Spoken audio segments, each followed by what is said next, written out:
feel quite frightened and will spend every dime on our defense systems.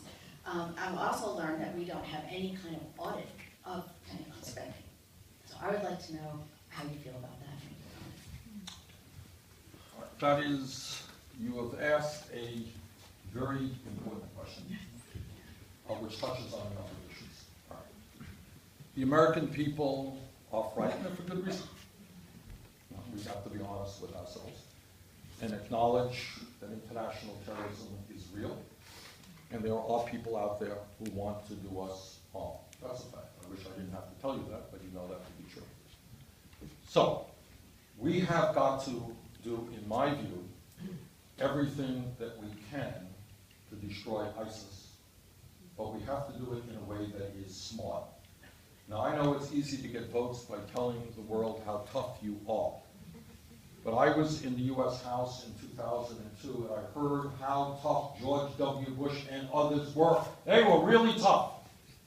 And the result was the worst foreign policy blunder in the modern history of the United States of America, the war in Iraq, which opened up an entire can of worms in terms of the destabilization of that region, and in terms of allowing barbaric organizations like ISIS to evolve. So we have got to be, and I'm going to get to your question, it's got a circuitous way around, but you touched on a number of issues. So in my view, we do have to destroy ISIS, but we have to do it in a way that is smart. What do I mean by that? King Abdullah II, who was the leader of Jordan, and some of you may know that Jordan, it's a very small country, has played a literally heroic role in recent years in taking in refugees and doing the right thing in terms of taking on ISIS and other terrorist organizations. And this is what he said a few weeks ago. He said, of course international terrorism is by definition an international issue. But it is most significantly a Muslim issue because you have groups like ISIS whose barbarism is destroying what Islam is about. And what he said in so many words is this is a fight for the soul of Islam, and the Muslim nations on the ground have got to lead that fight. I think he's right. I think in many respects there is nothing more that ISIS would like is for American troops to come pouring into Syria and into Iraq. And then they can tell the entire Muslim world, this is a fight between Islam and the West. Come join us. I think a much more sensible approach is for us to put together a grand coalition of major world powers and the Muslim world. Countries like France and the UK and Russia, countries that we have differences of opinion with, but who are also terribly concerned about ISIS and international terrorism. Russia lost hundreds of people on an airliner blown up by ISIS. And we bring together countries in the Muslim region who have strong disagreements. Everybody knows Iran and Saudi Arabia, strong differences of opinion.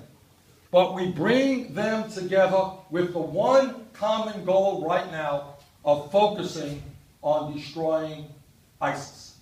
Muslim troops on the ground, the United States, Russia, UK, France, other countries giving air support and helping to train those troops.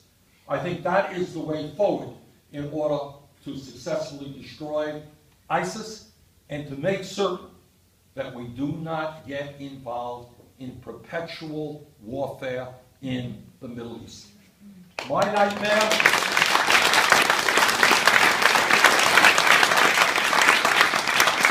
Here is my nightmare. We send troops in, troops get killed, more troops come in, planes get knocked down. We are there year after year in a quagmire, in a quagmire, in a quagmire. And I will do everything I can to prevent that. All right, now I'm getting to your question. I'm a politician.